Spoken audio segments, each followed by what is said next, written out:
shelter.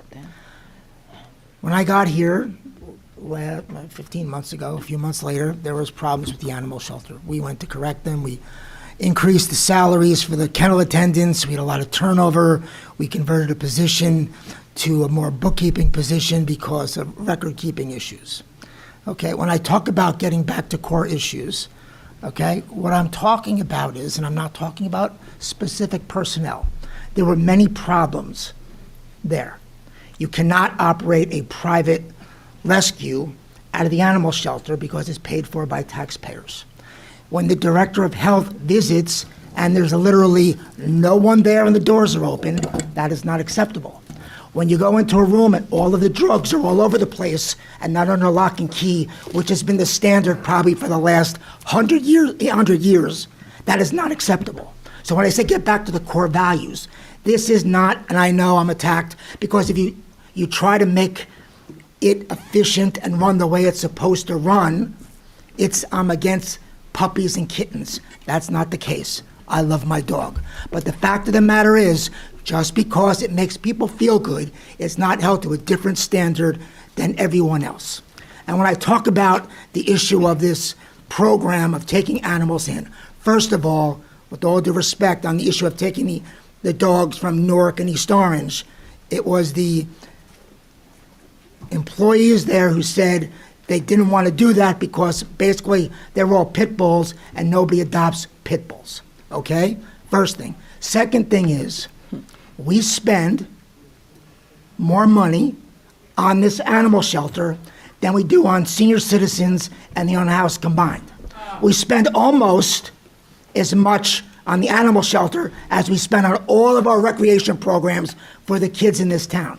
So if I want to make sure that this money is spent well, I think I have that obligation not only to the people here, but to the taxpayers of this town. And the notion that we're going to have, and it's fine if that's the case, bringing animals from all over the country to be adopted from people from all over the state, and that's to be subsidized because it's not paid for by the Friends of. The Friends of pay a portion, but the fact of the matter is the taxpayers pay for all the staff there who are taking care of these animals. They pay for the transportation there and maybe the fee, but there are plenty of other costs. So we're going to spend all this money, and I love a feel-good story. I like to watch the Hallmark Channel, but let's be realistic here. This money should be spent well. It's up to the people here, not me, about whether or not we're going to spend well over $750,000 for a facility whose basic fundamental purpose is to take dogs from the South and place them with the people they place with are probably 90 or 95% from outside of Montclair. That's their decision. But in the meantime, I'm going to make sure that that facility is run properly. This isn't about my values. This is about the values you take when you manage a town with limited resources. We're faced with a difficult situation this year. These people who ran for office and got elected because we're dealing with increased healthcare costs, pension costs.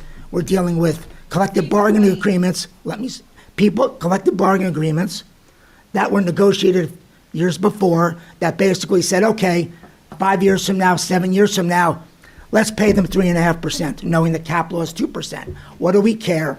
That's what happened. So we're dealing with all of these issues.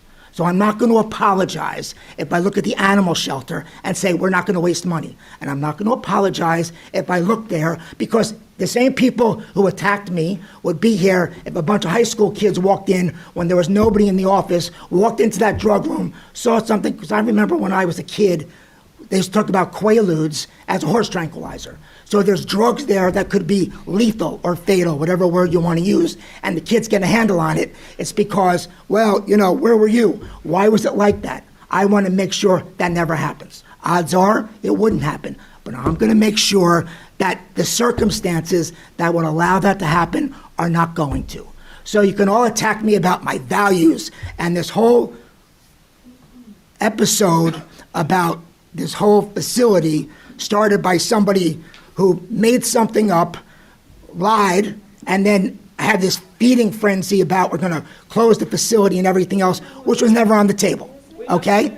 So I just want to state for the record why I did what I did. because this isn't with all due respect, the puppies and kittens defense doesn't work. It's got to be run professionally. These things cannot happen. They cannot happen again. And until we fix that, and we did let these other animals come in, and I know there are 8 animals and there's 2 left.